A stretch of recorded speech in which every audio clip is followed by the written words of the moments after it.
అందరికీ నమస్కారం అండి. Welcome to MC digital media.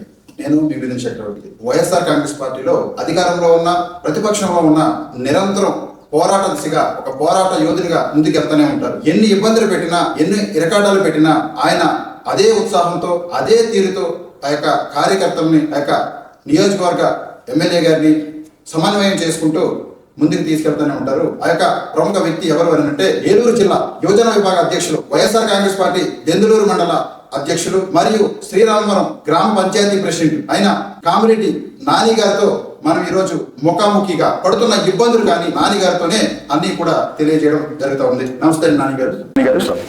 ఈ యొక్క కూటమి ప్రభుత్వం వచ్చిన తర్వాత కొంచెం ఇబ్బందులకు గురవుతా ఉన్నారు అని చెప్పేసి అర్థమవుతా ఉంది. అసలు ఈ నియోజకవర్గంలో ఈ ప్రస్తుతం ఉన్న ఎమ్మెల్యే గారికి ఏంటి విరోధం మీ ఇద్దరు కష్టం? 2018లో నేను క్రియాశీలక రాజకీయాల్లోకి రావడం జరిగింది. అంటే అప్పుడు మాజీ శాసనసభ్యులు కొటార అబ్బాయి చౌదరి గారికి నియోజకవర్గ కన్వీనర్ గా అనౌన్స్ చేసిన తర్వాత ఆయనతో పాటు కలిసి నడవాలని చెప్పి జగన్మోహన్ రెడ్డి గారిని ముఖ్యమంత్రిగా చేసుకోవాలి, ఇక్కడ అబ్బాయి చౌదరి గారిని ఖచ్చితంగా ఎమ్మెల్యేగా గెలిపించాలి, గెలిస్తే ఈ నియోజకవర్గంకి మంచి జరుగుతుందనే ఉద్దేశంతో ఆ రోజున నా ఉద్యోగానికి కూడా రాజీనామా చేసి అబ్బాయి చౌదరి గారితో కలిసి రావడానికి నేను, అంటే మా కుటుంబం అప్పటికే రాజకీయాల్లో ఉన్నా కూడా మా అమ్మగారు అప్పటికే సర్పంచ్గా ఎంపీటీసీగా పనిచేశారు. మండలంలో క్రియాశీలక రాజకీయాల్లో ఉన్నప్పటికీ కూడా నేను 2018 సంవత్సరంలో క్రియాశీలక రాజకీయాల్లోకి రావడం జరిగింది. ఉద్యోగం అన్నారు, ఏం ఉద్యోగం అండి? యాక్చువల్గా హైదరాబాద్ లో సాఫ్ట్వేర్ ఉద్యోగం చేసేవాడిని. 2018లో ఆ ఉద్యోగానికి రాజీనామా చేసి ఈ క్రియాశీలకంగా రాజకీయాల్లోకి రావడం జరిగింది. ఓకే, మీరు జాబ్ వదిలేసుకుని మరి రాజకీయాలకు రావడానికి గల కారణం? ఒకటే కారణం, జగన్మోహన్ రెడ్డి గారి మీద అభిమానం. అబ్బాయి చౌదరి గారు కూడా అప్పటికే చాలా ఉన్నతమైన కంపెనీలో ఉద్యోగం చేస్తూ ఉండేవారు లండన్ లో. ఆయన కూడా ఇక్కడ వైఎస్ఆర్ కాంగ్రెస్ పార్టీ కార్యకర్తలు పడుతున్న ఇబ్బందులు కానీ, అప్పుడు ప్రభుత్వంలో పార్టీ కార్యకర్తలు చాలా ఇబ్బందులు పడుతూ ఉండేవారు. అప్పుడు తెలుగుదేశం ప్రభుత్వం అధికారంలో ఉండేది. అప్పుడు అబ్బాయి చౌదరి గారు వాళ్ళ నాన్నగారు రామచంద్ర గారి కన్వీనర్ గా ఉండేవాళ్ళు.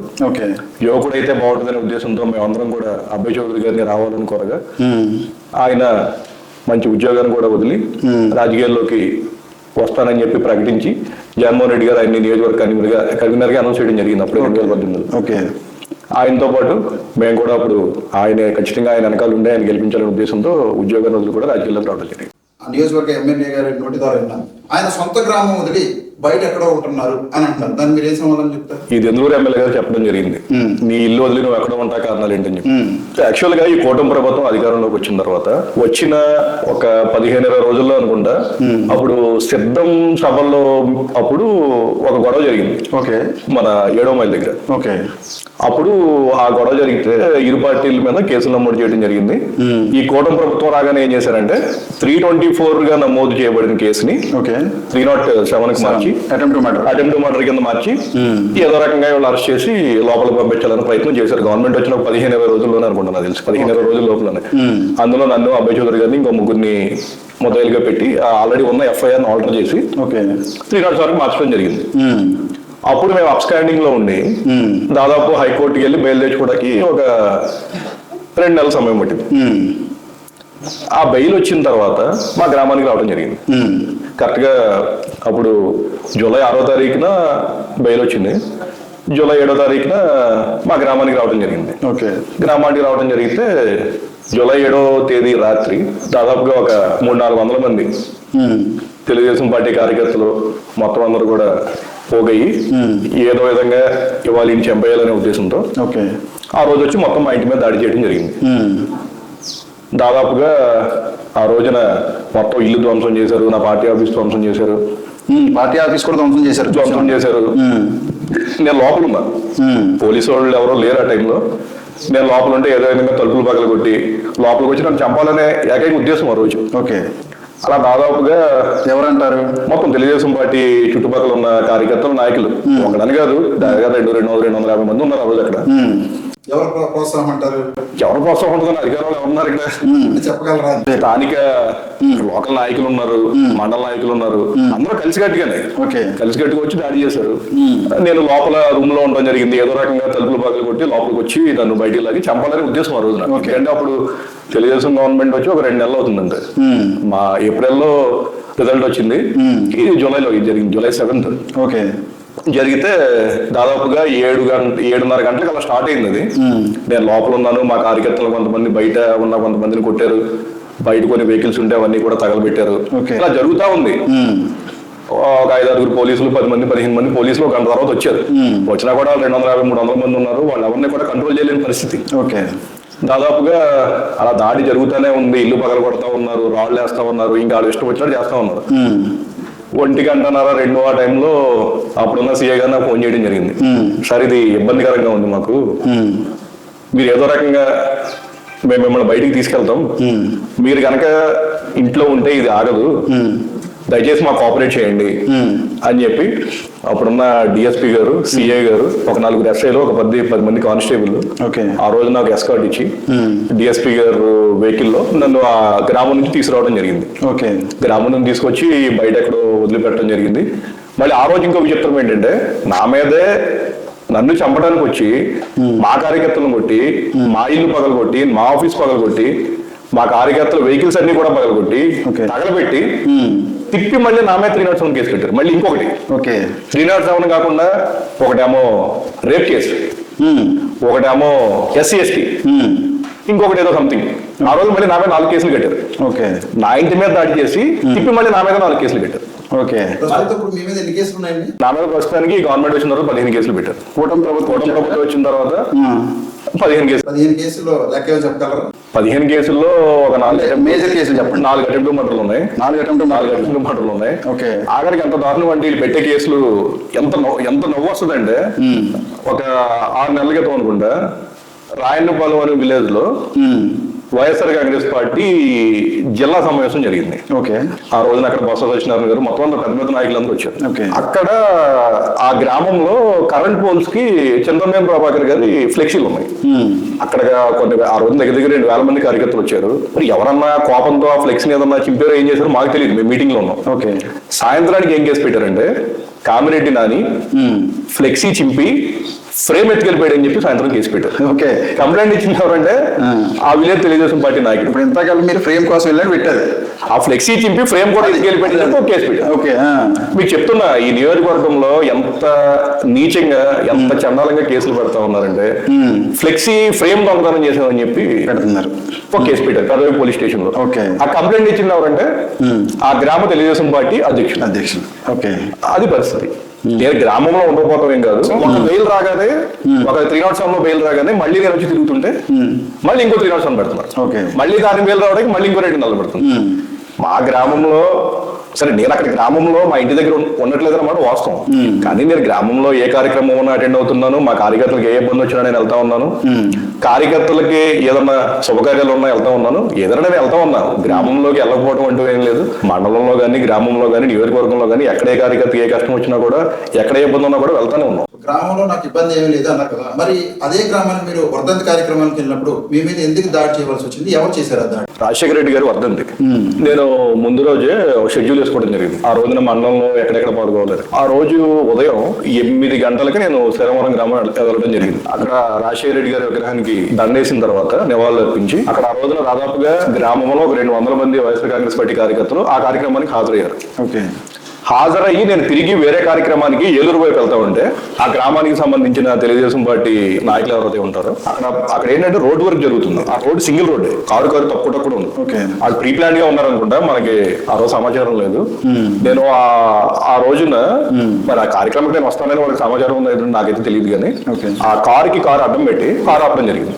కారు ఆపిన తర్వాత వాళ్ళకి ఎప్పటి నుంచో ఏదో రకంగా దాడి చేయాలి అని చెప్పి వాళ్ళు గవర్నమెంట్ వచ్చినప్పటి నుంచి చూస్తా ఉన్నారు, కానీ వాళ్ళకి సందర్భం కుదరట్లేదు. ఇంక ఇది రోజు రోజుకి మన టైం అయిపోతుంది అనుకున్నారు, మరి ఏంటో అర్థం కాదు. కానీ ఆ రోజు పొద్దున్నే, చాలా పొద్దున్నే, 8:30-9 అవుతుంది.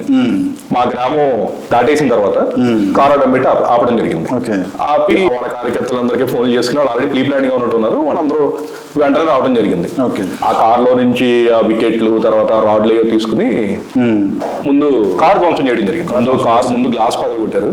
తర్వాత నేనున్న సైడ్ గ్లాస్ పగలగొట్టి డోర్ ఓపెన్ చేసి నేను బయటికి రావడం జరిగింది. ఆ రోజు నాతో కారులో ప్రవీణ్ అని చెప్పి నాతో రోజు ఉంటాడు, మా తమ్ముడు అతను ఉన్నాడు. నా మీద దాడి చేస్తారేమో అని చెప్పి అతను నాకు అడ్డుగా నించోవడం జరిగింది. ఎక్కడ నా మీద దాడి చేస్తారో అని చెప్పి. మీ షర్ట్ అయి చిరిగిపోయిన వ్యక్తిగా దాడం చేశారు. అదే నన్ను చొక్కా పట్టుకుని ఆ విలేజ్ కి సంబంధించిన వాళ్ళ పేర్లు చెప్తూ కూడా నాకు ఇష్టం లేదు. ఒక వ్యక్తి బయటికి లాగడం జరిగింది. లాగి ఆ రాడ్తో వికెట్లతో దాడి చేయడం జరిగింది. తర్వాత ఈ 10 నిమిషాల్లో ఈ గ్లాసులు పగలగొట్టడం, తర్వాత నన్ను బయటికి లాగుతూ ఈ అంతా జరుగుతూ ఉండగా అక్కడ ఒక ఆర్టీసీ బస్సు ట్రాఫిక్ కూడా మొత్తం ఆగిపోయి ఉంది. ఈ తరంగం మొత్తం కూడా దాదాపు అక్కడ ఆర్టీసీ బస్సులో ఒక 100 మంది ఉన్నారు.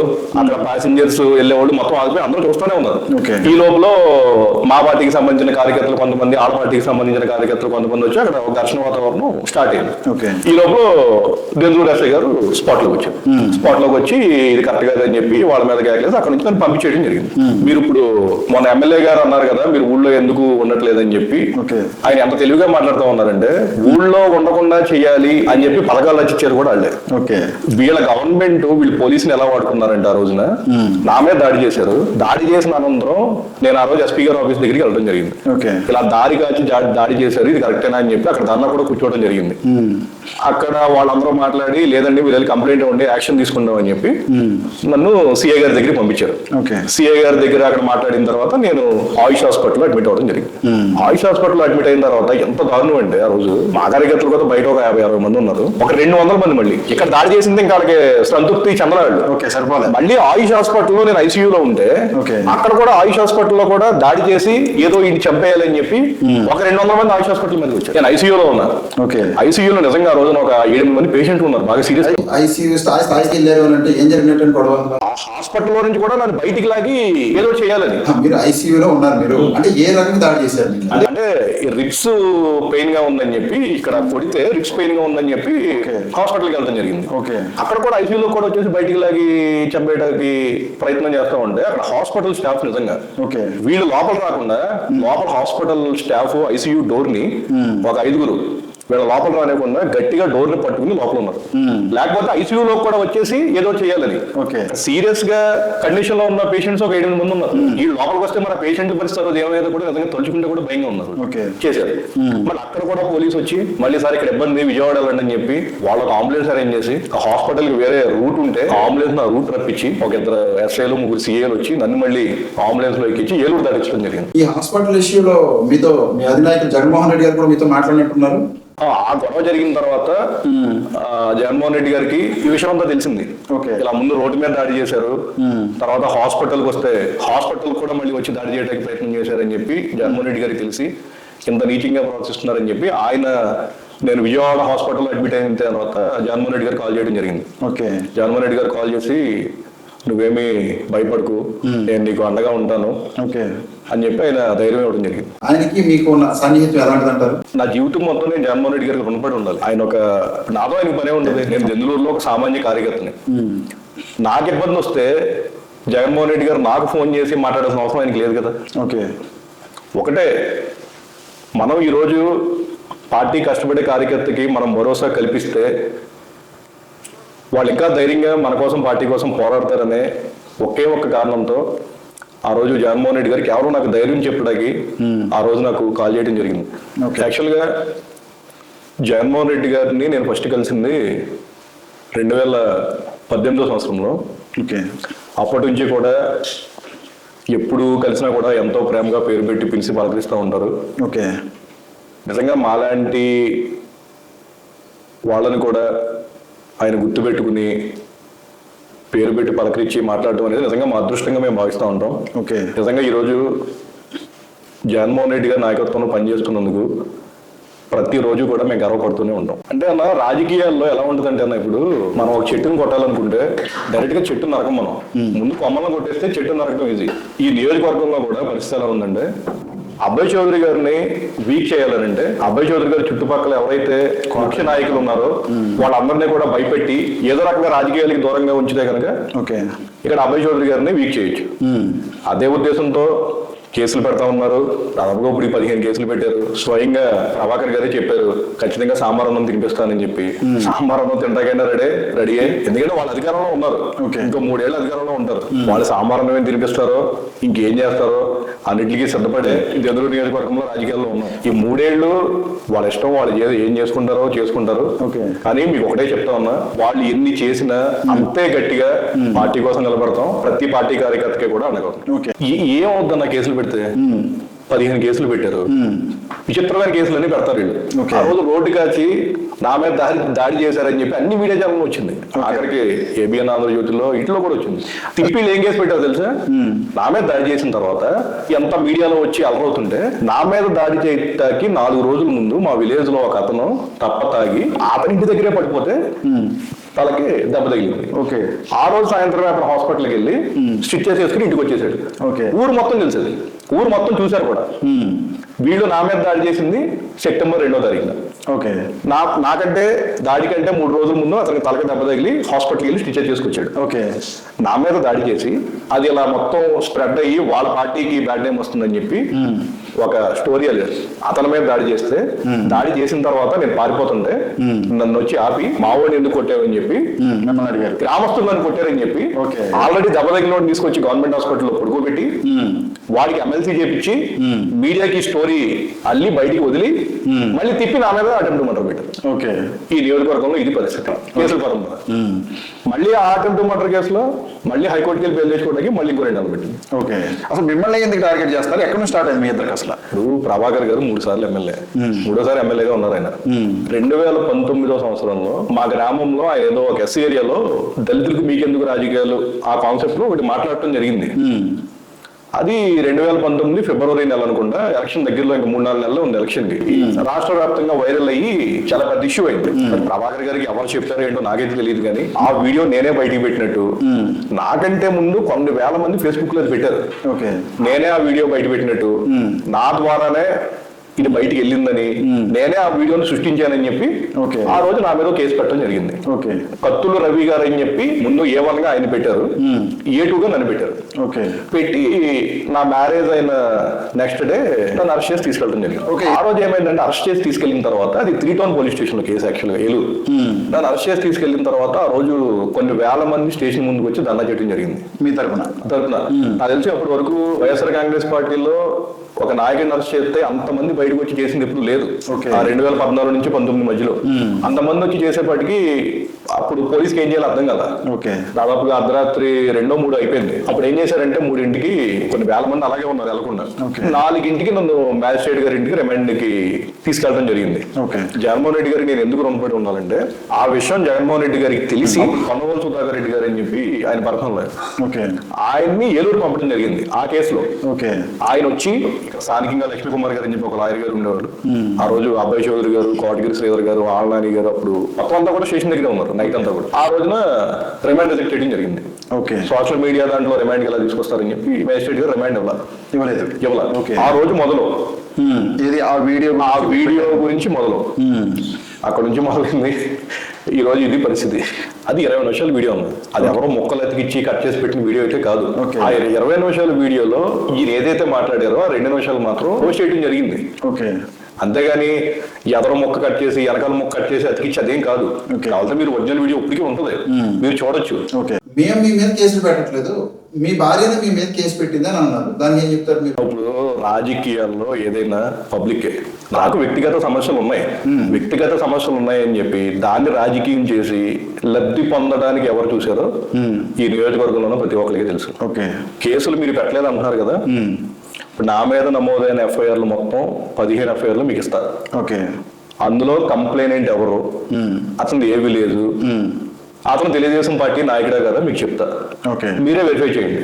ఎమ్మెల్యే గారు అన్నారని మీరు అంటున్నారు, మీకు ఇస్తా 15 ఎఫ్ఐఆర్లు, మీరే వెరిఫై చేయండి. అంటే ఇప్పుడు రాయనపాలెంలో తెలుగుదేశం పార్టీ ప్రెసిడెంట్ తో కూడా ఎవరన్నా కేసు పెట్టించినా ఆయన తెలుగుదేశం పార్టీ ప్రెసిడెంట్ నేను చెప్తా ఉన్నా. ఫ్లెక్సీ చింపి ఫ్రేమ్ ఎత్తుకెళ్ళిపోయాడు అని చెప్పి కొండలపాలెం తెలుగుదేశం పార్టీ అధ్యక్షుడు నా మీద కేసు పెట్టాడు. తెలుగుదేశం పార్టీ అధ్యక్షుడు కాదా అతను? నేను ఎఫ్ఐఆర్ ఇస్తా, మీరు వెరిఫై చేయండి. వెరిఫై చేస్తే తెలిసిపోతుంది కదా. 15 ఎఫ్ఐఆర్లు మీకు ఇస్తా, మీరు చూడండి. అందులో ఎవరెవరు ఏం కేసులు పెట్టారో ఎఫ్ఐఆర్ లో ఎవరు కంప్లైంట్ పేరు ఉంటుంది కదా, ఆ పేరు బట్టి మీరు చెప్పొచ్చు కదా ఎవరేంటో. అవునండి. ఈ నియోజకవర్గంలో ఇప్పుడు ప్రస్తుతానికి కూటమి ప్రభుత్వం వచ్చిన దగ్గర నుంచి నేను రాష్ట్రాన్ని అడగట్లేదు, నియోజకవర్గమే అడుగుతాను. నేను అభివృద్ధి, సంక్షేమ, అరాచకం అంటే మీరు దేనికి చేస్తారు? సంక్షేమం అంటే జగన్మోహన్ రెడ్డి గారి ప్రభుత్వంలో సంక్షేమం కానీ అభివృద్ధి కానీ అబ్బాయి చౌదరి గారు చేసినట్టు నాకు తెలిసి జంజూరు నియోజకవర్గ చరిత్రలో ఎవరో కూడా చేయలే. ఓకే. ప్రతి రోడ్లు కానీ, తర్వాత సచివాలయాలు కానీ, రైతు భరోసాలు కానీ, నియోజకవర్గంలో ఎప్పుడూ జరగని డెవలప్మెంట్ ఆ 5 ఏళ్ళలో అబ్బాయి చౌదరి గారు చేయడం జరిగింది. ఓకే. ఈ 2 సంవత్సరాలుగా నియోజకవర్గంలో ఎప్పుడూ లేని విధంగా వైఎస్ఆర్ కాంగ్రెస్ పార్టీ నాయకుల మీద కేసులు, ఓకే, వైఎస్ఆర్ కాంగ్రెస్ పార్టీ నాయకుల మీద దాడులు. ఎవరన్నా వైఎస్ఆర్ కాంగ్రెస్ పార్టీ కార్యకర్త ధైర్యంగా జెండా పట్టుకుని తిరిగితే వీడికి ఏమైనా పథకాలు వస్తున్నాయా, లేకపోతే ఈడెవరిదన్నా పొలం ఏదన్నా కౌలుకి చేస్తున్నాడా, అవి ఓడబెట్టడం. ఓకే. ఇదే పద్ధతి కాన్స్టిట్యున్సీలో జరుగుతుంది ప్రస్తుతానికి. దాన్ని అరాజకం అంటారా లేకపోతే ఏదంటారో మీకే తెలియలేదు. అది మీరే డిసైడ్ చేయాలి. ఇప్పుడు 5 సంవత్సరాలు స్టేట్ వైడ్ వదిలింది. 5 సంవత్సరాలు ఆ రీతిలో చేసినప్పుడు ఎందుకని ఒక పేరు సింపుల్ గా చెప్పండి. దెందులూరు నియోజకవర్గంలో అబ్బాయి చౌదరి గారు 24,000 ఓడిపోవడం జరిగింది. ఓకే. నా వరకు అయితే అసలు ఆయన ఎందుకు ఓడిపోయాడు నాకు ఎవరికి అర్థం కాని క్వశ్చన్ అది, అర్థం కాని ప్రశ్న ఎవరికి కూడా. మరి జనమే నిజంగా ఓట్లేశారో ఈ విషయంలో మహిమ నాకైతే అర్థం కాదు. కానీ నా దృష్టిలో అయితే అబ్బాయి చౌదరి గారిని జనం అయితే ఓట్లేసి ఓడించాలి. నేను నమ్ముతా ఇవ్వండి అది, నేను నమ్ముతా. ఎందుకంటే అన్న 5 సంవత్సరాలు అధికారంలో ఉన్నాం. మీరు నియోజకవర్గంలో ఎక్కడైనా మీరు అడగండి, నాకు తెలిసి అబ్బాయి చౌదరి గారు అంత మంచి వ్యక్తిని మనం చూడం. అంత విజన్తో నియోజకవర్గంలో ఆయన చేసిన డెవలప్మెంట్ మనం ఎప్పుడు చూడం. ఓకే. మీరు నాతో వస్తే నేను చూపిస్తాను. ఓకే. ఆయన ఏమేమి మంచి పనులు చేశారు. ఒక 2 చెప్పండి చాలు. మంచి మేజర్ బలివే బ్రిడ్జ్ ఉందన్నారు. ఆ బలివే బ్రిడ్జ్ నాకు తెలిసి ఎప్పటి నుంచో అది 2 జిల్లాలను కలుపుతుంది. అది ఓకే. ఎప్పటి నుంచో కలది. ఎందుకంటే ఆ బలివే బ్రిడ్జ్ లేకపోతే దగ్గర 40 కిలోమీటర్లు తిరిగి వెళ్ళాలి. ఆయన నేను స్వయంగా చూసా, 3 సంవత్సరాలు కష్టపడ్డాడు దానికోసం. ఆ బ్రిడ్జ్ శాంక్షన్ చేయించాడు. 90% ఆయన ఎమ్మెల్యేగా ఉండగానే ఆ బ్రిడ్జ్ పనులు అయిపోయినాయి. ఓకే. ఈ కూటమి ప్రభుత్వం వచ్చిన తర్వాత దాన్ని ఓపెన్ చేశారు. అలా ఎన్నో ఇప్పుడు కొల్లేరు రోడ్లు ఉన్నాయి, మొత్తం అన్ని కూడా ఆయన ఎమ్మెల్యే ఉండగా రోడ్లన్నీ కూడా వేయించడం జరిగింది. ఓకే. అక్కడ రోడ్లు లేక వాళ్ళు చాలా ఇబ్బంది పడేవాళ్ళు. అలా చాలా ఉన్నాయి ఆయన చేసిన డెవలప్మెంట్ చెప్పాలంటే.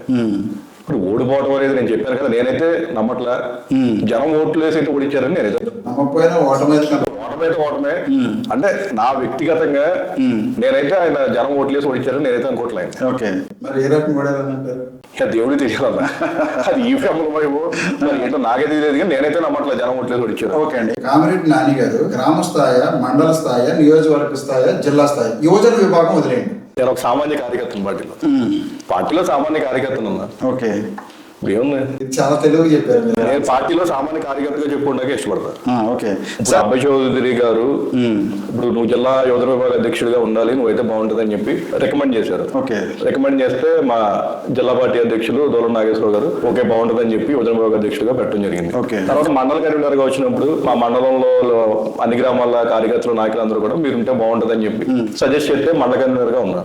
నువ్వు పదవులు ఇవాళ ఉంటే రేపు పార్టీ కార్యకర్తగా ఉండడానికి నేను ఇష్టపడతాను. ఎమ్మెల్యే గారు, ప్రస్తుత ఎమ్మెల్యే గారు, ఆయన ఏమంటారంటే పోయినసారి కూడా నేను మాట అన్నాను, నేను చెప్పాలి, నాకు ఓటమే లేదన్నాడు ఆయన. గెలుపు ఓటమిని డిసైడ్ చేసేది ప్రజలు. ఓకే. కానీ ఈ మధ్యన బయట ఏమంటున్నారంటే ఈవీఎంలు కూడా డిసైడ్ చేస్తున్నాయి అంటున్నారు. ఓకే. ఓకేనా. కానీ 2029లో దెందులూరు ఎమ్మెల్యేగా అబ్బాయి చౌదరి గారు 100% గెలవబోతా ఉన్నారు. చంద్రబాబు గారు ఓడిపోతున్నారు. అబ్బాయి చౌదరి గారు గెలవబోతా ఉన్నారు. అబ్బాయి చౌదరి గారు గెలవబోతా ఉన్నారు. అంటే ఎవరు అనేది మాకు అనవసరం. దాని అర్థం ఏంటంటే, అయితే ఈ గొడవలన్నీ అయిపోయిన తర్వాత మళ్ళీ జగన్మోహన్ రెడ్డి గారు మీకేమన్నా టచ్ లోకి వచ్చారంటారా? ఖచ్చితంగా జగన్మోహన్ రెడ్డి గారు పిలిచి మాట్లాడారు, ధైర్యం చెప్పి పంపించారు. ఆయన ఇచ్చిన ధైర్యంతోనే ఎన్ని కేసులు పెట్టినా, ఎన్ని దాడులు చేసినా, ఎన్ని ఇబ్బందులు పెట్టినా కూడా ఇంకా నూతనోత్సాహంతో ముందుకెళ్తాం. ఓకే అండి. ఇప్పుడు నియోజకవర్గమే కాకుండా మీ క్యాడర్ వైజ్ గా మీ నాయకులు మొత్తంతో కూడా మీరు సమన్వయంగానే ఉన్నారంటారు? అంటే నేను ఎందుకు అడిగానండి ఈ క్వశ్చన్ అంటే, కాంట్రవర్సీకి వెళ్తా ఉన్నా, కేసుల వైపు వెళ్తా ఉన్నా, మంచి చెడు రెండూ ఉంటాయి. నాయకులు ఎలా తీసుకుంటున్నారు? ప్రతిపక్షంలో ఉన్నాం. కేసులు అనేది నా మీద కొన్ని ఎక్కువ ఉండొచ్చు. నా మీద 15 ఉన్నాయి, కొంతమంది మీద ఒక 4-5 ఉన్నాయి. కొంతమంది మీద ఎక్కువ, కొంతమంది మీద తక్కువ, అంతే. దాదాపు వైఎస్ఆర్ కాంగ్రెస్ పార్టీలో దెందులూరు నియోజకవర్గంలో ప్రతి ఒక్కరి మీద 1, 2, 3 మెయిన్ నాయకులు అందరి మీద కేసులు ఉన్నాయి. కేసులు లేకుండా ఎవరి మీద లేవు. అది నా మీద ఏంటంటే అందరి మీద కొంచెం బెయిలబుల్ కేసులు ఉంటే, నా మీద కొంచెం నాన్ బెయిలబుల్ కేసులు ఉంటే అప్పుడప్పుడు 2 నెలలు బయట రావాల్సి వస్తుంది. ఏ కేసు వచ్చినా, ఏ కష్టం వచ్చినా కూడా మా నాయకులందరూ కూడా అండగా ఉన్నారు. ముఖ్యంగా ప్రతి విషయంలో కూడా అబ్బాయి చౌదరి గారు ఇక్కడ నాకు అండగా ఉన్నారు. అందరూ సపోర్ట్ తోనే ముందుకు వెళ్తాము. రాబోయే రోజుల్లో ఇంకా ఎన్ని కేసులు ఎక్స్పెక్ట్ చేస్తున్నారు మీరు? అంటే ఈ గవర్నమెంట్ వచ్చిన తర్వాత మేము సంపాదించుకుంది ఏంటంటే ఈ కేసులే. ఇప్పుడు 15 అయినాయి, 2 సంవత్సరాల్లో 15 అయినాయి కాబట్టి యావరేజ్ వేసుకున్నా ఇంకా 3 సంవత్సరాలు ఉంది కాబట్టి ఇంకొక 20-10 పెడతాను అనుకుంటున్నాను. డిసైడ్ అయిపోయారు అయితే. జగన్మోహన్ రెడ్డి గారి దగ్గరికి వెళ్ళినప్పుడు ఆయన ఒక మాట చెప్పారు, నాకు ఇప్పుడు అది బ్రెయిన్ లో ఉంటుంది. మన రాజకీయాల్లో ఉన్నప్పుడు చక్కగా తార్ రోడ్డు మీద ప్రయాణం చేస్తే ఏముంటది, గతుకుల రోడ్లు ఉంటాయి, గోతుల రోడ్లు ఉంటాయి. రాజకీయాల్లో అన్ని చూడాలి. ఈ పిచ్చి కేసులకి వీటికి భయపడే రకం నేను కాదు. ఇంకొక 20 పెడతారో 40 పెట్టుకుంటారో ఎన్ని పెట్టుకున్నా ఏముంటదన్నా, మా ఇంట్లో ఒక 2 మర్డర్ కేసు పెడితే ఇంకో 2 నెలలు బయట ఉంటాం, వస్తాం, అంతే కదా. అంతకుమించి ఏమవుతుంది, వెళ్తే లోపలికి వెళ్ళి హ్యాపీగా 1 నెల రెస్ట్ తీసుకుని వస్తాం, అంతకుమించి ఏముంటుంది. మీరు నిరంతరం రాజకీయమేనా లేకపోతే ఇంకా పార్ట్ టైం గా వ్యవసాయం కానీ ఇలాంటివి? ప్రస్తుతానికి అయితే రాజకీయం తప్ప వేరే పని లేదు. వైఎస్ఆర్ కాంగ్రెస్ పార్టీ ప్రభుత్వంలో ఉన్నప్పుడు ఎమ్మెల్యే గారు బయటకు వెళ్ళినా మీ మీద కొంచెం నడిచిందని చెప్పొచ్చు. అయితే ఆయన మిమ్మల్ని అంతగా నమ్మడానికి మీ ఇద్దరి మధ్య గల సాన్నిహిత్యం ఏంటంటారు? ఆయన లేనప్పుడు నా మీద నడిచింది అనేది కొంత ప్రచారం అన్నమాట వాస్తవం, కానీ అలాంటిది ఏమి ఉండదన్న. అబ్బాయి చౌదరి గారు వాళ్ళ ఇంట్లో వ్యక్తిగా నన్ను గౌరవిస్తారు అనే మాట వాస్తవం. ఆయన సొంత తమ్ముళ్ళనే నన్ను చూసుకుంటారు. అంటే ప్రభుత్వంలో ఉన్నప్పుడు కొన్ని నా వల్ల ఇబ్బందులు వచ్చినా, లేకపోతే కొంచెం మేము స్పీడ్ గా ఎక్కడైనా వ్యవహరించినప్పుడు ఏం ఇబ్బంది వచ్చినా కూడా ఆయన అవన్నీ కూడా భరించి మమ్మల్ని సమన్వయం చేసుకుంటూ వెళ్ళేవాళ్ళు. ఒక టైంలో మీ మధ్య కొంచెం గ్యాప్ వచ్చిందని ప్రచారం వచ్చిందండి, అది అంటే వచ్చిందా లేదా? గ్యాప్ ఎందుకు ఉంటదన్న, ఇప్పుడు ఆయన ఎమ్మెల్యేగా ఉన్నారు, అసలు ఆయన వేరే వ్యక్తి ఎవరైనా ఆయన స్థానంలో ఉంటే నా రాజకీయ జీవితం వేరేలా ఉంటుంది. ఎందుకంటే వెనకాల నుండి ఎక్కేసే వాళ్ళు అల్లి చాలా మంది ఉంటారు. ఎవరేం చెప్పినా కూడా ఆయన ఎప్పుడు ఏ రోజు నమ్మలా, ఏ రోజు నన్ను దూరం పెట్టలే. నా వల్ల ఏదన్నా ఇబ్బందులు వచ్చినా, లేకపోతే కొన్నిసార్లు ఏదన్నా కొంతమంది నాయకులు ఏదన్నా నా వల్ల హర్ట్ అయ్యి ఆయనకి దూరం అయినా కూడా అన్నిటికీ ఆయన నన్ను భరించి 5 ఏళ్ళు ఎంతో బాగా చూసుకున్నారు. ఇప్పుడు కూడా చాలా బాగా చూసుకుంటున్నారు. ఇప్పుడు కూడా అదే విధంగా నడుస్తుంది. అదే విధంగా ఉంటుంది.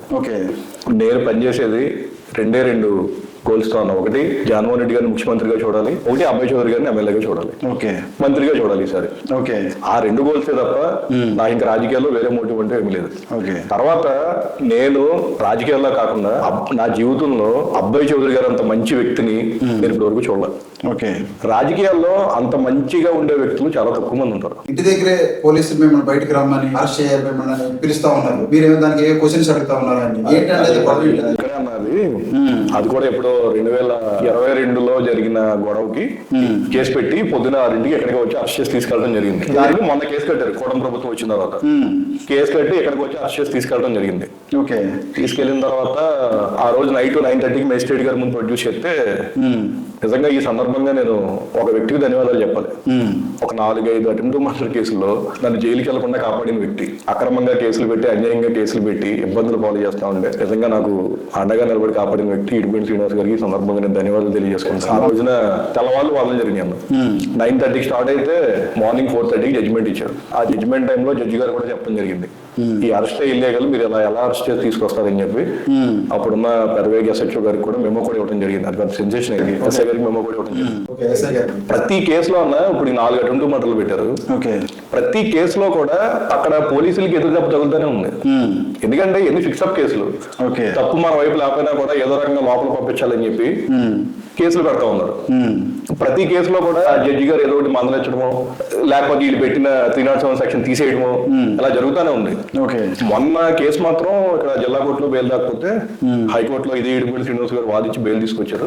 ఆ ఒక్క కేసులో మాత్రం ఏం చెప్పారంటే జడ్జి గారు, ఈ కొంచెం పొలిటికల్ గా కొంచెం డిస్టర్బెన్సెస్ ఉన్నాయి కాబట్టి 6 months శ్రీరామవరం విలేజ్ వెళ్ళదని చెప్పి కండిషన్ పెట్టడం జరిగింది. ఆ కండిషన్ కూడా మొన్న సంక్రాంతి ముందు రిలాక్స్ అవ్వడం జరిగింది. ఇప్పుడు శ్రీరామవరం విలేజ్ వెళ్తా కూడా ఏం అభ్యంతరం లేదు, ఆల్రెడీ వెళ్తా ఉన్నాను. ఏదో అవినీతి జరిగిందని మీ గ్రామ పంచాయతీ ప్రెసిడెంట్ కదా, మీరు చెక్ పవర్ తీసేశారు కదా, దానికి ఏం చెప్తారు? 15 కేసులు పెట్టారు, అయినా కూడా కక్ష తీరలా, మనం తగ్గట్లా రాజకీయంగా. నెక్స్ట్ ఏంటి, క్యారెక్టర్ మీద కొట్టాలి. క్యారెక్టర్ అసాసినేట్ చేస్తే ఈడవనా భయపడతాడు అని చెప్పి చేశారు. తెలుగుదేశం పార్టీ కార్యకర్తలు గవర్నమెంట్ వచ్చిన 3 నెలలకి ఒక కంప్లైంట్ ఇచ్చారు అప్పుడు డిపిఓ గారికి. నేనేదో పంచాయతీలో మొత్తం అవినీతి చేశానని చెప్పి కంప్లైంట్ ఇస్తే డిపిఓ గారు జిల్లాలో ఉన్న ఒక 10 మంది మోస్ట్ ఎక్స్పీరియన్స్డ్ పీపుల్ తో ఎంక్వైరీ చేశారు. ఎంక్వైరీ అంటే ఏముందన్నా మీకు తెలియదే ఉంది, డిపిఓ ఆఫీస్ లో కూర్చొని ఎంక్వైరీ చేశారు. కనీసం ఆ ఎంక్వైరీకి నన్ను పిలవడం లేదు, ఆ ఎంక్వైరీ కనీసం నన్ను పిలవాల. వాళ్ళే ఎంక్వైరీ చేసుకున్నారు, వాళ్ళే రిపోర్ట్లు ఇచ్చుకున్నారు. ఓకే. ఫైనల్ గా నాకు ఒక లెటర్ పంపించారు, మీరు 4,32,000 అవినీతి చేశారు అని చెప్పి. ఓకే. అరే బాబు ఏ అవినీతి చేశాను రా బాబు అని చెప్పి నేను వెళ్ళి అడిగితే అడగ్గా ఆ రిపోర్ట్ నాకు ఇచ్చారు. ఆ రిపోర్ట్ లో ఏముందంటే నిజంగా చాలా దారుణం. అది అంతా కూడా అడ్మినిస్ట్రేషన్ లో పంచాయతీ సెక్రటరీ మెయింటైన్ చేయాల్సిన రికార్డ్ ఇది. ఇప్పుడు ఫర్ సపోజ్ మనం స్ట్రీట్ లైట్లు కొంటాం. ఓకే. స్ట్రీట్ లైట్లు కొన్నప్పుడు ఆ స్ట్రీట్ లైట్లు బిల్స్ ఉన్నాయి, అన్ని ఉన్నాయి, స్ట్రీట్ లైట్లు కూడా వేసారు కొని. కానీ పంచాయతీ స్టాక్ రిజిస్టర్ లో స్ట్రీట్ లైట్లు కొన్నామని రాయనందుకు అవినీతి. స్ట్రీట్ లైట్లు కొనలేదని చెప్పరు, లేకపోతే కొనకుండా మీరు బిల్లులు తీసుకున్నారని కూడా లేదు. స్ట్రీట్ లైట్లు కొన్నారు, స్ట్రీట్ లైట్లు వేసారు, బిల్స్ ఉన్నాయి. ఓకే. కానీ సెక్రటరీ స్టాక్ రిజిస్టర్ లో మెన్షన్ చేయలేదు కాబట్టి సర్పంచ్ అవినీతి చేసినట్టు. ఈ మనం డ్రైనేజ్ తోరలు వేస్తాం కదా, అవి కొన్ని చోట్ల వర్క్ చేయించారు. వర్క్ జరిగింది, తోరలు వేసారు, అంతా బాగానే జరిగింది. కానీ వేసేటప్పుడు డిపిఓ పర్మిషన్ తీసుకోలేదు. ఓకే. అది అవినీతి. తర్వాత శానిటేషన్ వర్కర్స్ కి జీతాలు ఇచ్చారు, కంప్యూటర్ ఆపరేటర్ కి జీతాలు ఇచ్చారు, వాళ్ళు తీసుకున్నట్టు చెప్పారు, కానీ దానికి డిపిఓ పర్మిషన్ తీసుకోలేదు. అది అవినీతి. ఇలా పనికిమాలిన రీజన్లు అన్ని పెట్టి 4,32,000 అవినీతి చూపించి సంవత్సరం ఎంక్వైరీ చేసి 4,32,000 అవినీతి చూపించి ఫైనల్ గా మీరు కట్టాలి లేకపోతే క్రిమినల్ చర్యలు తీసుకుంటాం అని చెప్పి నాకు ఇవ్వడం జరిగింది. ఓకే. నేను దాని మీద కలెక్టర్ గారికి అప్పీల్ చేశాను. ఇప్పుడు మీది పార్టీ ఆఫీస్తో పాటు ఇల్లు కూడా ధ్వంసం చేసినట్టు అన్నారు, తెలిసింది మాకు. అది దేని గురించి అంటారు? అదే అన్న, జూలై 7వ తేదీన నేను ఎన్నికల రోజుల తర్వాత మొదటిసారి మా గ్రామం వెళ్ళటం జరిగింది. ఓకే. ఆ రోజు సాయంత్రం 7-7:30 టైంలో మొత్తం ఒక 300 మంది అలా తెలుగుదేశం పార్టీ చుట్టుపక్కల మండలాల వాళ్ళు, చుట్టుపక్కల గ్రామాల వాళ్ళు అందరూ కూడా అక్కడికి వచ్చి ముందు పార్టీ కార్యాలయం ధ్వంసం చేసి, ఓకే, తర్వాత ఇల్లు ధ్వంసం చేసి, ఓకే, ఏదో రకంగా బయటికి లాగి చంపాలనే ఉద్దేశంతో ఆ రోజు చేశారు. అన్ని విషయాల కంటే కూడా బాధాకరమైన విషయం ఏంటంటే అన్న, సరే ఇప్పుడు వాళ్ళకే వ్యక్తిగత కక్ష ఉంటే నా మీద ఉంటుంది. ఇప్పుడు మా ఇంట్లో మా నాన్నగారు ఉంటారు, మా అమ్మగారు ఉంటారు, ముసలి వాళ్ళు ఉంటారు, ఆడవాళ్ళు ఉంటారు. వీళ్ళు ఎంత నీచంగా ఆ రోజు ప్రవర్తించారంటే, ఆ రోజు అక్కడ మా నాన్నగారు ఉంటే ఆయన ఎప్పుడు కూడా ఎవరితో కూడా తన కాంట్రవర్సీ లేదు, ఎప్పుడు కూడా ఎవరినా కూడా ఒక మాట కూడా అని అడగరు ఆయన. ఎంత దారుణం అని అంటే, ఆయన ఒక పెద్ద మనిషి అనే విచక్షణ కూడా లేకుండా ఆయన్ని కూడా బయటికి లాగే కొట్టే కార్యక్రమం చేశారు. ఓకే. మా నాన్నగారిని కూడా. ఓకే. అక్కడ మా అమ్మగారు ఉంటే ఆవిడ తోయటం, తర్వాత మా మేనత్తాడు వాళ్ళ బూతులు తిడతాం, ఇంట్లో ఫర్నిచర్ మొత్తం ధ్వంసం చేయటం, అక్కడ వెహికల్స్ ఉంటే వాటిని తగలబెట్టడం, వాళ్ళ ఇష్టం వచ్చినట్టు చేశారు. ఈ రోజు ఆ పనులు చేసిన వాళ్ళందరినీ కూడా నేను అడుగుతా ఉన్నా, ఈ రోజు మేము అధికారంలో లేము, మొన్న మేము అధికారంలో ఉన్నాం, రేపు మళ్ళీ మేము అధికారంలోకి రాము అనే గ్యారంటీ లేదు. ఇంట్లో పెద్దవాళ్ళ మీద, ఆడవాళ్ళ మీద మీరు ఈ విధంగా ప్రవర్తన చేశారు కదా, మరి రేపు అనే రోజు ఎలా ఉంటది, ఏ విధంగా కార్యక్రమాలు ఉంటాయి అనే ఆలోచన కూడా మీకు లేదా అని చెప్పి నేను అడుగుతా ఉన్నా. ఓకే. ఎందుకంటే ఇల్లు అనేది ప్రతి ఒక్కరికి ఒక సెంటిమెంట్ అన్నది. అవును. ఎంతో అపురంగా మనం చూసుకుంటాం. అవును. వాళ్ళు ఇష్టం వచ్చినట్టు చేశారు. నేను లోపల సీసీ కెమెరాలో చూస్తా ఉన్నాగానే మా తండ్రి మీద చేశారు. ఓకే. ఖచ్చితంగా వీటికైతే నేను ఖచ్చితంగా సమాధానం చెప్తా. ఓకే. అది ఏ విధంగా అనేది మీరు చూస్తారు. ఇంకోటి, మీరు ఇప్పుడు మీ గ్రామంలో ఉండట్లేదు కదా, మిమ్మల్ని ఓట్లేసి గెలిపించారు పంచాయతీ ప్రెసిడెంట్ కింద. మరి ఆ ప్రజలకి మీరు ఇప్పుడు ఇంకా ప్రస్తుతం పంచాయతీ ప్రెసిడెంట్ హోదాలోనే ఉన్నారు, ఆ ప్రజలకి ఏమని భరోసా ఒకటే ఉండి ఖచ్చితంగా మీరు అందరూ తెలుసుకోవాలి కూడా. ఇది గత 2 సంవత్సరాలుగా పంచాయతీ సర్పంచ్గా ఏ రోజు కూడా నేను గ్రామంలో ఒక పంచాయతీ ఆఫీస్కి వెళ్ళి ఏ ఫైల్ మీద కానీ ఒక మీటింగ్ కానీ నేను అటెండ్ అవ్వాలి. వీళ్ళు ఎంత దుర్మార్గంగా వ్యవహరిస్తారంటే అన్న,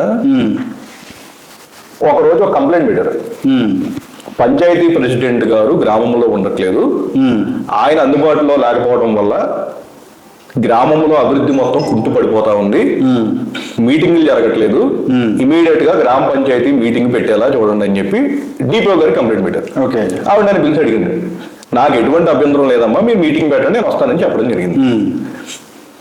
మీటింగ్కి ఒక డేట్ కాల్ఫర్ చేశారు. ఆ రోజు వీళ్ళు ఎంత దారుణంగా తెగబడ్డారో తెలుసా, పంచాయతీలో సర్పంచ్ నేను 8 మంది వార్డు సభ్యులు వైసీపీ వాళ్ళు, ఇవన్నీ కూడా కూడా ప్రభుత్వం వచ్చాకన్నా ఈ ప్రభుత్వం వచ్చింది. ఓకే. ఇద్దరు టీడీపీ వాళ్ళు. పంచాయతీ బోర్డు మీటింగ్ జరిగితే వీళ్ళ లోపల కుట్ర ఏంటంటే ఏదో రకంగా 3 మీటింగ్లు జరగకుండా చేసి నన్ను డిస్క్వాలిఫై చేసేయాలి, ప్రెసిడెంట్నే పీకేయాలని చెప్పి లోపల కుట్ర. ఓకే. బోర్డు మీటింగ్కి డిపిఓ గారు ఒక డేట్ ఇచ్చి పెట్టడం జరిగింది. ఆ బోర్డు మీటింగ్కి నేను రాకుండా చేయడానికి ఏలూరు నుంచి ఒక 100 మంది రౌడీలను తీసుకొచ్చి పంచాయతీ ఆఫీస్ దగ్గర మోహరించారు. నేను వస్తే దాడి చేయడానికి. మళ్ళీ పోలీస్ ఏంటంటే మీరు గ్రామంలోకి వెళ్ళడం కుదరదు, మీరు ఆ పంచాయతీ ఆఫీస్ దగ్గరికి వెళ్తే గొడవ అవుతుంది అని చెప్పి పోలీసు నన్ను రాకుండా ఆపటం. ఓకే. వీళ్ళేంటి పంచాయతీ రికార్డులో పంచాయతీ గ్రామ సర్పంచ్ గారు మీటింగ్ హాజరు కాలేదని రాసుకోవటం. ఓకే. అలా ఇదే విధంగా మీటింగ్కి కాల్ఫర్ చేయడం, మీటింగ్ నేను వచ్చే టైంకి అక్కడ అరాచక శక్తులను తీసుకొచ్చి మోహరించి గొడవ సృష్టించడం, పోలీస్ ఏమో గొడవ జరుగుతుందని నన్ను ఆపడం. ఓకే. అలా 3 మీటింగ్లకి రాకుండా బయట నుంచి వ్యక్తులను తీసుకొచ్చి గొడవలు చేస్తానికి చూస్తున్నారు. మరి మీరు మీటింగ్ పెట్టే బాధ్యత మీరు తీసుకున్నప్పుడు మాకు రక్షణ కలిగించే బాధ్యత కూడా మీరు తీసుకోవాలి కదా అని చెప్పి డిపో గారు లెటర్ పెడితే ఆవిడ ఏం రిప్లై ఇచ్చిందో తెలుసా? మీకు రక్షణ ఇచ్చే బాధ్యత నాది కాదు, ఓకే, నాది మీటింగ్ పెట్టడం వరకే నాది బాధ్యత, మీరు రక్షణ కోసం పోలీసులు సంప్రదించండి అని చెప్పి ఇచ్చారు. మళ్ళీ నేను కలెక్టర్ మేడం గారికి పెడితే అప్పుడు కలెక్టర్ గారు స్పందించి ఎస్పీ గారికి పెట్టడం జరిగింది. ఇలా గ్రామ సర్పంచ్ గారు మీటింగ్ కూడా అటెండ్ అవ్వకుండా ఇలా చేస్తా ఉన్నారు, చర్యలు తీసుకోండి అని చెప్పి డిస్క్వాలిఫై చేశారు. ఓకే. మీరు 3 మీటింగ్లకు అటెండ్ అవ్వకూడదు కాబట్టి మిమ్మల్ని సర్పంచ్ గా కూడా పీకేస్తాం అని చెప్పి అదొకటి ఇచ్చారు. దాని మీద కూడా కోర్టులో వేసాం, ఆ కేసు జరుగుతూ ఉంది. ఆ గ్రామంలో ఉన్న వైఎస్ఆర్ కాంగ్రెస్ పార్టీ కార్యకర్తలకి నాయకులకి నేను ఖచ్చితంగా రుణపడి ఉన్నాను. ఎందుకంటే ఈ 2 సంవత్సరాలు నేను పూర్తి స్థాయిలో వాళ్ళకి అందుబాటులో లేకపోయినా కూడా ఏ రోజు కూడా నన్ను వదిలి మా కుటుంబాన్ని వదిలి వెళ్ళలేదు. ఓకే. ఈ 2 సంవత్సరాలు కూడా నిజంగా వాళ్ళకు కూడా ఎన్ని ఇబ్బందులు అంటే, వాళ్ళు చిన్న చిన్న వ్యక్తులు వ్యవసాయం చేసుకుని, లేకపోతే రోజువారీ పనికి వెళ్ళి, లేకపోతే ఆటో తోలుకుని ఇలా జీవితం గడిపే వ్యక్తులు. కొత్తపల్లి రవీంద్ర అని చెప్పి నాతో ఉంటాడు రోజు. అధికారం రాగానే అతను ఆటో తోలుకుంటా బతుకుతాడు, ఆటో మొత్తం ధ్వంసం చేశాడు. జగన్మోహన్ రెడ్డి గారు దృష్టికి తీసుకెళ్తే పార్టీ తరఫున అతనికి ఆర్థిక సాయం జగన్మోహన్ రెడ్డి గారు చేయడం జరిగింది. అతని మీద దాదాపు ఇప్పుడు ఒక 5 కేసులు పెట్టారు. ఒక ఎస్సీ సమాజ వర్గానికి చెందిన వ్యక్తి. అలాగే అక్కినేని శ్రీను గారు అని చెప్పి పార్టీ ప్రెసిడెంట్ మా గ్రామానికి నాతో ఉంటాడని చెప్పి ఇప్పుడు 2 మర్డర్ కేసులు పెట్టారు. ఆయన రోజు వ్యవసాయం చేసుకుని జీవనం సాగిస్తూ ఉంటాడు. నాతో పాటు పాప 2 సార్లు హాస్పిటల్లో ఉన్నాడు. ఇలా చాలా మంది ఎన్ని ఇబ్బందులు పెట్టినా కూడా ఏ రోజు కూడా నన్ను వదిలి వెళ్ళలేదు. ఇవాళకి నాతో ఉంటే ఇబ్బంది పడతారని తెలిసి కూడా, ఇబ్బంది పడుతున్నా కూడా మా తమ్ముడు సాయి అని ఉంటాడు. నేను ఈ అండర్ గ్రౌండ్ లో ఉన్నప్పుడు కేసులు చూసుకోవడం కానీ, ఏ అవసరం ఉన్నా కూడా చాలా సపోర్టివ్ గా ఇలా చాలా మంది నాకు తోడుగా ఉన్నారు. ఈ అండగా ఉన్నారనే ధైర్యంతోనే వీళ్ళు ఎన్ని కేసులు పెట్టినా, ఎన్ని క్యారెక్టర్ అసాసినేషన్ చేయడానికి చూసినా, మీడియా ముందుకు వచ్చి ఎంత నిజంగా మాట్లాడినా కూడా అవన్నీ కూడా ఎదుర్కొని వీళ్ళందరూ సపోర్ట్ గా ఉన్నారనే ధైర్యంతోనే ఈరోజు ముందుకు వెళ్తా జరుగుతోంది. నిజంగా ఆ శ్రీరామవరం గ్రామానికి చెందిన ప్రతి ఒక్క వైఎస్ఆర్ కాంగ్రెస్ పార్టీ కార్యకర్తకి అయితే మాత్రం ఖచ్చితంగా నేను జీవితాంతం రుణపడి ఉంటాను. ఓకే అండి. ఇదే ఎమ్మెల్యే గారు ఒక మాట అన్నారండి, యువజన విభాగం కదా, దాన్ని కొంచెం తక్కువ చేసి ఆ పదం మీరు అన్నారో లేదా? అంటే ఎలా అన్నారనంటే వీడేమి యువజన విభాగం అధ్యక్షుడు, అది పదవి. నాకు అర్థం కాదు ఏంటంటే అన్న, సరే నేను చిన్న వ్యక్తిని, నేనేం పెద్ద వ్యక్తిని నేను చెప్పట్లేదు కదా. నేను ఒక యువజన విభాగం అధ్యక్షుడిని, లేకపోతే ఒక గ్రామానికి సర్పంచ్ని. నువ్వు 3 సార్లు ఎమ్మెల్యే కదా, నువ్వు నా గురించి మాట్లాడాల్సిన అవసరం ఏంటి? మీరు చెప్పండి. ఆయన ఎమ్మెల్యే స్థాయి, నాది చిన్న కార్యకర్త స్థాయి. నేను ఆయన ఇబ్బంది పెట్టేది ఏముంటుంది? ఆయన అధికారంలో అవుతున్నారు, ఏదైనా మాట్లాడతారు. ఆయన నా గురించి మాట్లాడాల్సిన అవసరం అయితే లేదు. అంటే మీ స్థాయి పెంచినట్టే అంటారు మీరు? అది మీకే తెలియదు. ఆయన స్థాయి పెంచారో తగ్గించారో మీకే తెలియదు. 2029లో దెందులూరు నియోజకవర్గానికి ఎమ్మెల్యేగా గెలవబోతుంది అబ్బాయి చౌదరి గారు. మంత్రిగా కూడా జగన్మోహన్ రెడ్డి గారు ఆయనకు అవకాశం ఇస్తారని మేము పూర్తిగా నమ్ముతా ఉన్నాం. ఆ టేపు ఎవరు వస్తారనేది మాకు అనవసరం. ఏదైతే పక్క కన్ఫామ్ గా ఆయన గెలవబోతా ఉన్నారు అంతే. అబ్బాయి చౌదరి గారికి గెలవబోతా ఉన్నారు అంతే. ఇది ఎందుకు చెప్పలేకపోతున్నారు? ఎతర క్యాండిడేట్ ఎవరు మనకెలా తెలుసు. సరే, ఆయనే నుంచి తెలుగుదేశం పార్టీని ఓడిస్తాం 2029. ఓకే అండి, థ్యాంక్ యూ అండి. చూసాం కదా ఈరోజు ఆయన పడిన ఇబ్బందులు కానీ, పార్టీని ముందుకు నడిపించడంలో కానీ, ఎమ్మెల్యే గారితో సమన్వయంగా వెళ్ళడం కానీ, వీటన్నిటినీ కూడా ఆయన కలిగిన ఇబ్బందులను కూడా మనకు చాలా క్లియర్గా చెప్పడం జరిగింది. రాబో రోజుల్లో మా యొక్క పరిపాలన కానీ మేము ఏదైతే చేస్తామనేది కూడా మీరు చూస్తారు కదా, చూస్తూ ఉండండి అని చెప్పేసి మనకి తెలియజేయడం జరిగింది. భవిష్యత్తులో కామిరెడ్డి నాని గారు కూడా మంచి పదవులు అధిరోహించి రాజకీయంగా మంచిగా ఎదుగుదల అవ్వాలని కోరుకుంటూ సెలవు తీసుకుంటా ఉన్నాను.